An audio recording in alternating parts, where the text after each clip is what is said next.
Hola a todos, bienvenidos a nuestro canal La Palabra de Dios dice. Hoy en este día vamos a continuar con nuestra serie del santuario, las bases de mi esperanza y fe. Pero antes de empezar este pequeño estudio, quisiéramos hacer una pequeña oración. Amante Padre, te rogamos, Señor, tu compañía, este momento que vamos a estudiar tu palabra, te rogamos por las personas que nos ven. Te pedimos, Señor, que por favor también les ilumines para que puedan entenderlo. Te lo pedimos en nombre de Jesús. Amén. En esta ocasión vamos a ver el siguiente tema que vamos a extraer del santuario, que es el santuario, su orden y su campamento.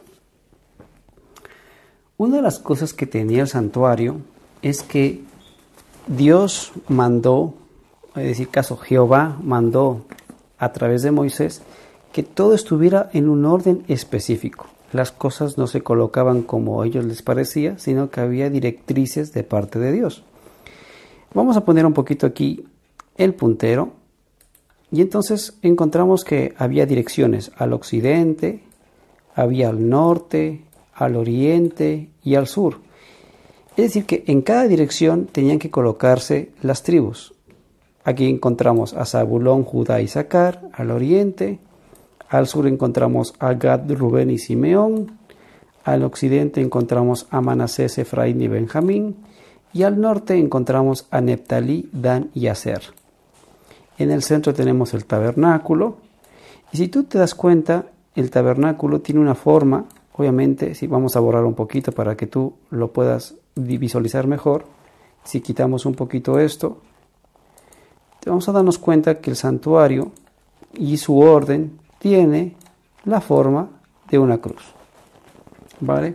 Entonces, las direcciones es como tú la ves. O sea, el norte se colocaba unas cosas, al oriente se colocaba otras cosas, al sur se colocaba otras cosas y al occidente también. Y dentro del tabernáculo sucedía lo mismo. La puerta siempre daba al oriente, ¿sí? La mesa de los panes daba al norte, el candelabro daba al sur, en este caso el arca del pacto daba al occidente y el incensario, pues podemos decir que también apuntaba hacia ese lugar. Entonces vamos a ver que cada cosa se lo colocaba con un objetivo. ¿Vale? Entonces aquí encontramos que había también un detalle en eso. ¿Vale? Que aquí encontramos el santuario ya en imágenes representadas.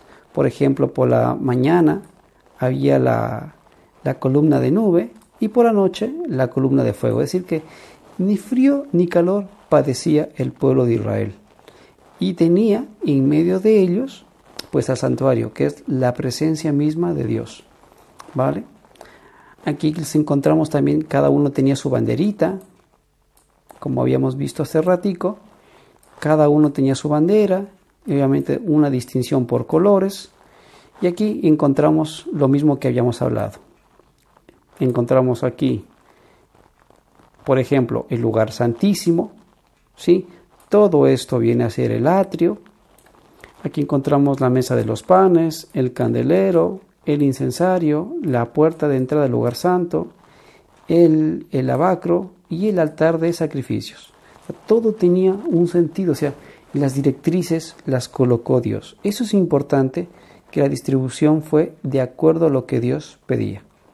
¿Vale? Como te dije, si buscamos varios símiles, encontramos que el santuario está hecho sobre todo desde afuera, inclusive adentro, tiene la forma de una cruz. Ahora, en esta sección, donde vamos a hacer la comparativa entre el listado que aparece en Números y el listado que aparece en Apocalipsis, tenemos que tomar en cuenta una consideración. Vamos aquí a rayar un momentito. ¿Sí? Por ejemplo, mira, ¿qué encontramos? Que tanto en el capítulo 3 como en el capítulo 7, en el capítulo 7 están los 144,000, pero que es una simbología sacada del Antiguo Testamento. Por ejemplo, encontramos Judá está igual que en el Nuevo y en el Antiguo. Isaacar, lo tenemos aquí, también lo encontramos en el listado. ¿Quién más? Zabulón, también lo tenemos aquí y también aparece en el listado del Nuevo Testamento. Rubén también aparece y está aquí, ¿vale? Porque te estoy colocando aquí, por ejemplo, los principales, al oriente, al sur, al occidente y al norte, pero vemos que están los mismos. Si vamos a Simeón, también aparece su nombre en el listado de Apocalipsis.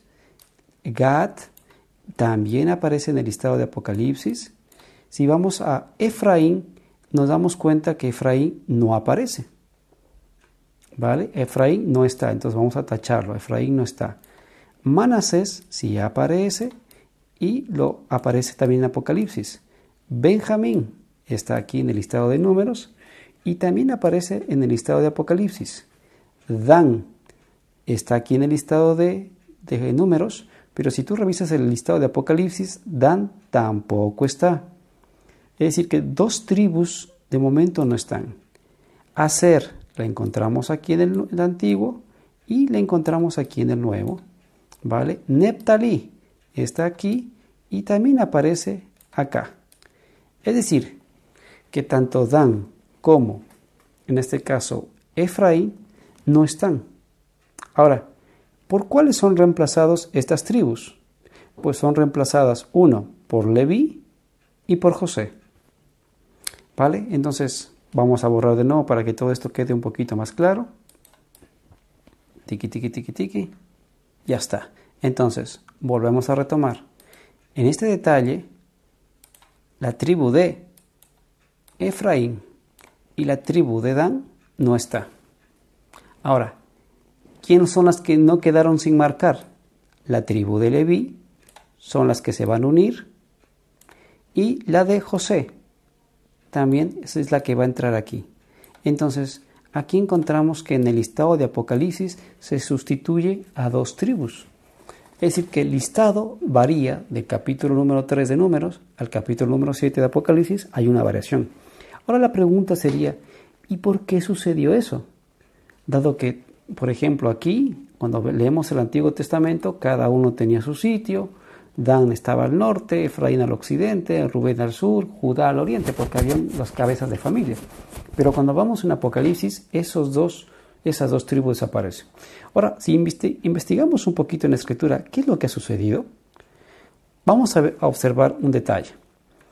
Si podemos observar, vemos que entre la primera lista y la segunda lista hay unas tribus que no están, que eso ya lo hemos visto. ¿Cuáles son? Es Efraín y Dan.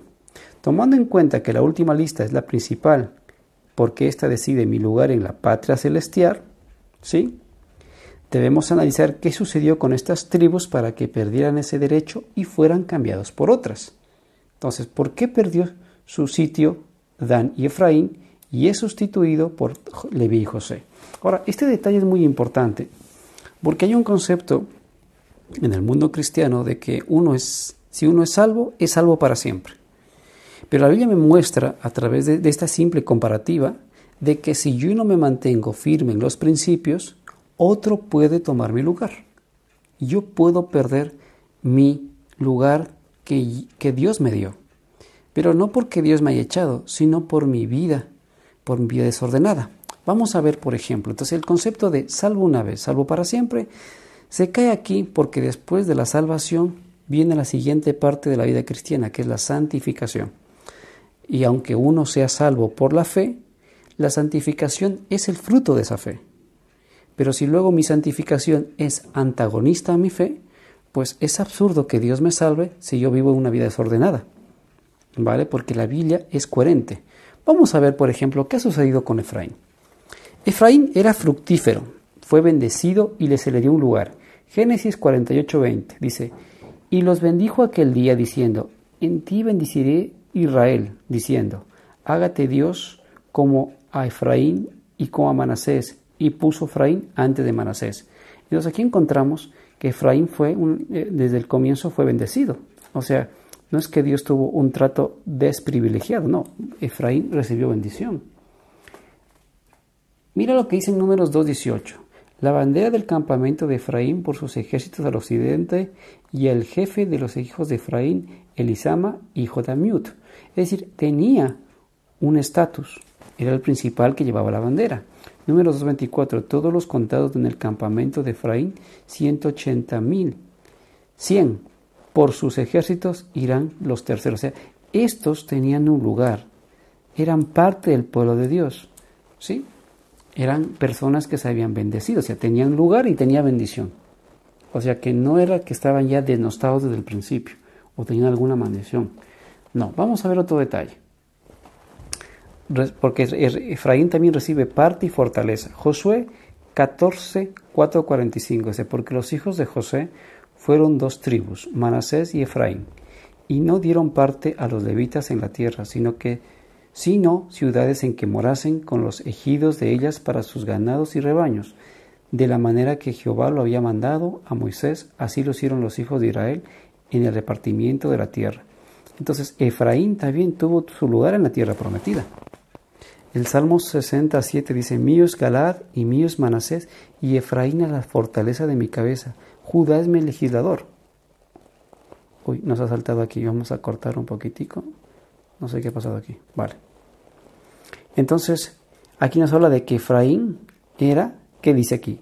Es la fortaleza de mi cabeza. O sea, no es algo simple. Entonces, era algo importante Efraín. Tenía su parte, era bendecido. Dios tiene palabras de afirmación con la tribu de Efraín. Vamos a ver otro detalle. Ahora, vamos a ver qué sucedió con Efraín para que empiece a perder su sitio. Isaías 7:2 dice, y vino la nueva a la casa de David diciendo, Siria se ha confederado con Efraín. Entonces aquí encontramos que la tribu de Efraín hizo alianzas con quien no debía. Y a lo mejor eso puede suceder también con nosotros, que estamos haciendo alianzas con quien no debemos. Y se le estremeció el corazón y el corazón de su pueblo, como se estremecen los árboles del monte a causa del viento. Isaías 7:17 de Jehová hará venir sobre ti, dice, sobre tu pueblo y sobre la casa de tu padre, días cuales nunca vinieron desde el día que Efraín se apartó de Judá, esto es al rey de Asiria. Entonces, el trato que hizo Efraín fue con Asiria, y Asiria son los paganos, ¿vale? Obviamente que consideraban a otros dioses, en este caso que suelen ser por lo general ídolos. Y cuando hablamos de otros dioses es no elegir a Dios y elegir a Satanás, porque cuando elegimos dioses falsos estamos eligiendo a Satanás de una forma indirecta, porque él no espera que le digamos yo te adoro a ti. Con que tú te desvíes y adores otra cosa, él ya se da por satisfecho de que es como que lo adoraras a él. Entonces ahí encontramos ese detalle. Ahora, veamos cuál era la consideración que Dios tenía hacia Efraín, porque dice, vamos a ver que Dios ama a Efraín y desea lo mejor para él. Jeremías 31, 18, 20. Escuchando he oído a Efraín que se lamentaba. Me azotaste y fui castigado como novillo indómito. Conviérteme y seré convertido porque tú eres Jehová mi Dios. Aquí encontramos que el pueblo, en este caso la tribu de Efraín, está pidiendo una conversión. Porque después de que me aparté tuve arrepentimiento, y después de que reconocí mi falta, herí mi muslo, me avergoncé, dice, y me confundí, porque llevé la afrenta de mi juventud. ¿No es Efraín hijo precioso para mí?, dice. ¿No es niño en quien me deleito? Pues desde que hablé de él, me he acordado de él constantemente. Por eso mis entrañas se conmovieron por él. Ciertamente tendré de él misericordia, dice Jehová. Entonces aquí encontramos que Dios, a pesar de lo que hizo, Dios quería hacer un cambio con él. Pero recordemos, hay un detalle, Dios no nos obliga. Él nos busca, escucha nuestro arrepentimiento, pero espera que tomemos la decisión de seguirle, porque no nos va a obligar. Coloca en nosotros el querer como el hacer. Coloca la fe, el arrepentimiento, pero yo debo decidir. Vamos a ver otro de los errores de Efraín. Isaías 9:10. Y la sabrá, dice todo el pueblo de Efraín y los moradores de Samaria, que con soberbia y con altivez de corazón dicen, los ladrillos cayeron, pero edificaremos de cantería. Cortaron los cábrigos, pero en su lugar pondremos cedros. Entonces, eran bastante rebeldes. Josué 16:10 al 17:1. Pero no arrojaron ellos al cananeo que habitaba en Geser. Antes quedó el cananeo en medio de Efraín hasta hoy y fue tributario. Entonces, una de las órdenes que Dios tuvo cuando tomaron la tierra prometida es que saquen a todos los que no eran de su pueblo. pero en este caso Efraín permitió que viviera gente que no compartía sus principios para que luego pues ellos copiaran sus costumbres y en el futuro pues Efraín pues diera ese paso hacia un lado, no hacia Dios, sino hacia Siria, como hemos visto. Es decir, perdió la confianza. Entonces era un pueblo rebelde y que no obedeció. Ahora vamos a ver que Efraín recibe sus consecuencias. Jeremías 7, 15 al 16 dice así: y os echaré de mi presencia como eché a todos vuestros hermanos, a toda la generación de Efraín. Tú pues no ores por este pueblo, ni levantes por ellos clamor ni oración, ni me ruegues porque no te oiré, le dice Jeremías. Entonces aquí nos habla Dios en el tiempo de Jeremías como Dios echó a Efraín. ¿Por qué? Por su rebeldía. Isaías 28:1. Recordemos que el libro de Isaías está antes de Jeremías. Jeremías es después de Isaías. El primero que apareció es Isaías avisando al pueblo de Israel, tanto a Judá como a Israel, diciéndoles arrepiéntase. Pero pasa el tiempo y aparece Jeremías, y Efraín ya ha recibido su paga. ¿Por qué? Porque las decisiones que tenemos, ya sean buenas o malas, tienen consecuencias. Y si son malas, tendrán consecuencias negativas. Isaías 28:1 dice: ay de la corona de la soberbia de los ebrios de Efraín.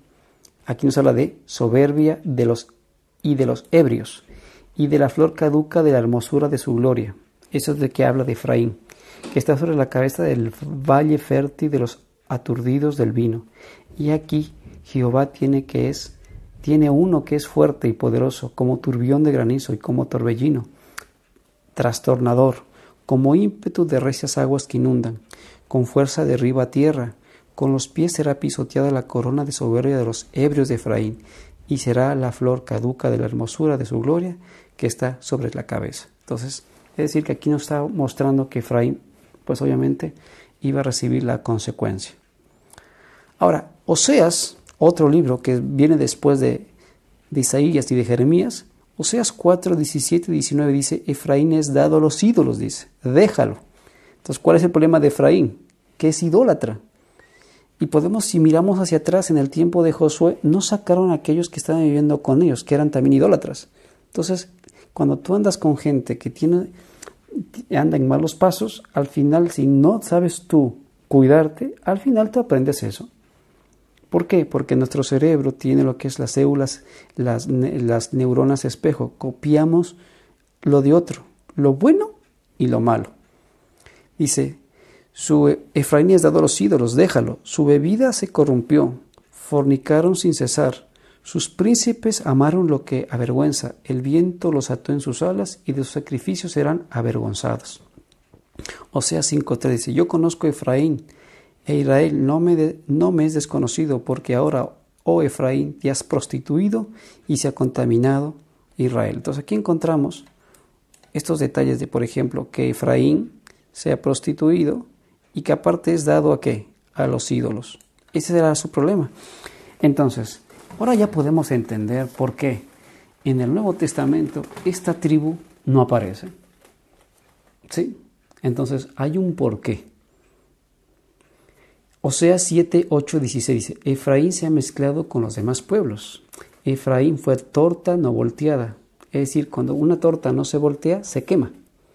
Devoraron extraños su fuerza y él no lo supo, y aún canas le han cubierto y él no lo supo. ¿Sí? Y la soberbia de Israel testificará contra él en su cara, y no se volvieron a Jehová su Dios, ni lo buscaron con todo esto. Efraín fue como paloma incauta sin entendimiento. Llamarán a Egipto y acudirán a Siria. Entonces, otro de los problemas que tiene Efraín es que es eso, una paloma incauta que busca apoyo humano en Egipto y Asiria.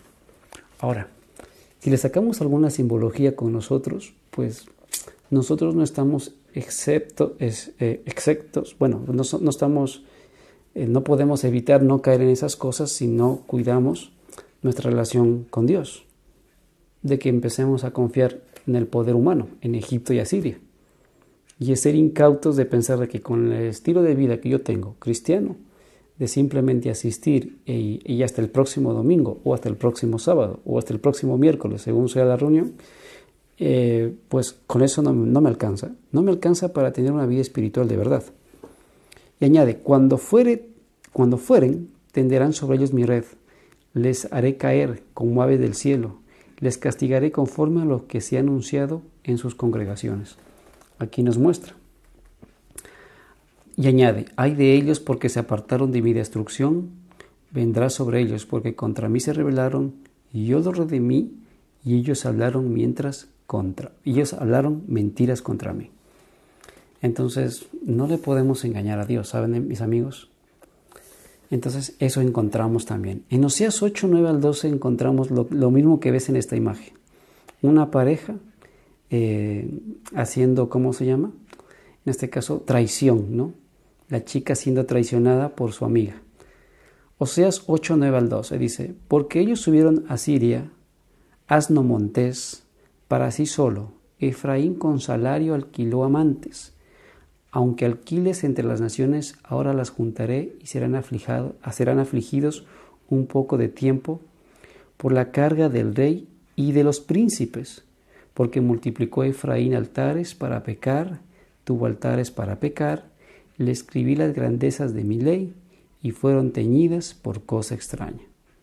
Entonces, en vez de obedecer la ley por amor, se dedicó a buscar amantes y multiplicó sus altares, es decir, ofreció seguramente inciensos o sacrificios a dioses extraños, y a eso se llama fornicación. Por eso le llama en muchos lugares a las iglesias que fornican con el mundo, se le llama rameras. Entonces ahí viene el detalle. Oseas 9:16, Efraín fue herido, su raíz está seca, no dará más fruto, aunque engendren. Y yo mataré lo deseable de su vientre, mi Dios los desechará, porque ellos no lo oyeron y andarán errantes entre las naciones. Efraín es contumaz. Salmo 78, 8 al 11. Y no sean como sus padres, dice, generación contumaz. ¿Y qué es contumaz? Dice así, contumaz es la persona que se mantiene firme en su comportamiento, actitud, ideas e intenciones a pesar de castigos, advertencias o consejos. Ese es el contumaz, que a pesar de que lo castigas, le llamas la atención, él está R que R.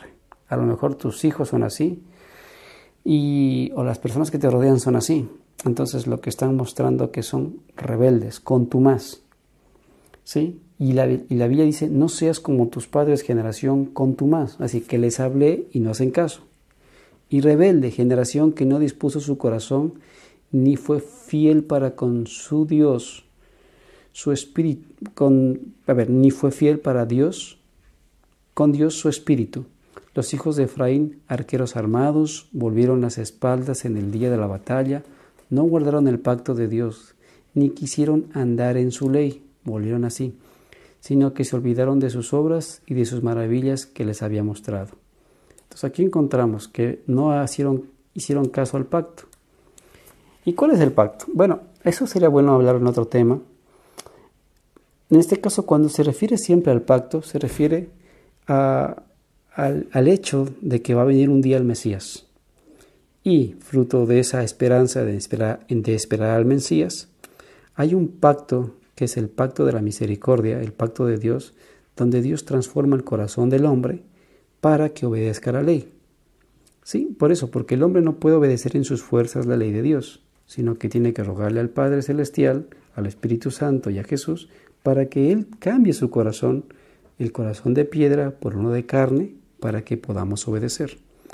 El problema no es la ley, el problema es nuestra relación con Dios, para que nosotros podamos crear ese vínculo con Él y Él nos transforme y nos quite lo contumaz. ¿Vale? Oseas 12:1 dice, Efraín se apacienta de viento y sigue el solano. Mentira y destrucción aumenta continuamente porque hicieron pacto con los sirios y el aceite se lleva a Egipto. ¿Vale? Aquí encontramos ese detalle. Confianza en el mundo y lleva el aceite. Recuerda que el aceite es un símbolo del Espíritu Santo, es decir, conocimiento, sabiduría. No la lleva a Egipto, dice. Oseas 12:8. Efraín dijo ciertamente: he enriquecido, he hallado riquezas para mí, nadie hallará iniquidad en mí, ni pecado en todos mis trabajos. Y esto se llama autosuficiencia, pensar que tú estás bien a pesar de que andas mal. Oseas 12:14. El libro de Oseas tiene un montón de cosas sobre Efraín. ¿Por qué? Porque nos está advirtiendo en qué terminó la actitud de Efraín, que puede ser la tuya. Efraín ha provocado a Dios con amarguras, por tanto hará recaer sobre él la sangre que ha derramado, y su Señor le pagará su oprobio. Oseas 13:12. Atada está la maldad de Efraín, su pecado está guardado, es decir, está registrado. ¿Dónde? En el cielo. Ahora, ¿qué podemos sacar como conclusión de todo esto? La palabra de Dios nos hace ver que ama al pecador y hará lo imposible para salvarlo. Pero todo tiene un límite. No por Dios, sino por nosotros, que al no querer oír, nosotros nos alejamos tanto y se desvía nuestro camino que somos ya inmunes a los llamados de Dios. Es decir, que el Espíritu Santo ya nos puede impactar. ¿Por qué? Porque llegamos a un punto de necedad porque no deseamos cambiar. Y terminamos perdiendo por nosotros mismos nuestro derecho otorgado por Dios. O sea, el derecho está, Dios nos lo da, pero es nuestro deber poder mantenerlo. Y como es algo complicado, por eso tenemos que acercarnos a Dios cada día, pidiéndolo que nos ayude a mantenernos. Pablo dice: el que mire estar firme, mire que no caiga. Es decir, que cada día yo tengo que hacer una introspección de cómo estoy yendo.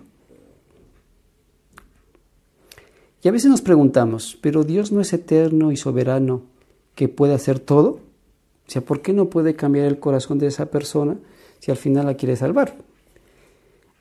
Verdad, eso es así, pero Dios no va nunca a obligarnos. Él nos ha dado el libre albedrío, es decir, mi derecho a decidir, porque me creo libre. Pero a pesar de todo esto, siempre me busca hasta lo último, porque me ama y siempre trata de invitarme a seguirlo y aceptarlo. Y también tenemos que interceder por gente así, porque si encontramos a gente como Efraín, tenemos que interceder. ¿Y por qué la intercesión? Porque la intercesión es una oportunidad que Dios obtiene, dado que si una persona es como Efraín, que no quiere nada, la intercesión es una vía legal que Dios creó para Él seguirse acercando a la persona y llamarla, ¿sí? Para tocar su corazón, porque Dios quiere salvar a los humanos. No los obliga, pero desea decirle: oye, no te quiero perder, no quiero que te pierdas. Así que el mensaje de salvación es eso. Nosotros tenemos que orar por aquellos que son como Efraín, interceder por ellos para que ellos nos pidan su derecho en el reino de los cielos, porque eso nos muestra el libro de Apocalipsis, que por la rebeldía, la idolatría, podemos perder nuestro derecho. El siguiente video hablaremos de por qué perdió su lugar Dan, ¿vale? Porque la siguiente tribu que no aparece es Dan. Ya vimos por qué perdió Efraín su sitio. Vamos a ver por qué va a perder su sitio, en este caso Dan, ¿vale? Te mando un fuerte abrazo, espero que te haya gustado el video, ¿sí? Y te invitamos a que te suscribas, a que les des like si te ha gustado y esperamos tus comentarios o sugerencias de videos. Te mando un fuerte abrazo, mi nombre es Santiago, hasta pronto.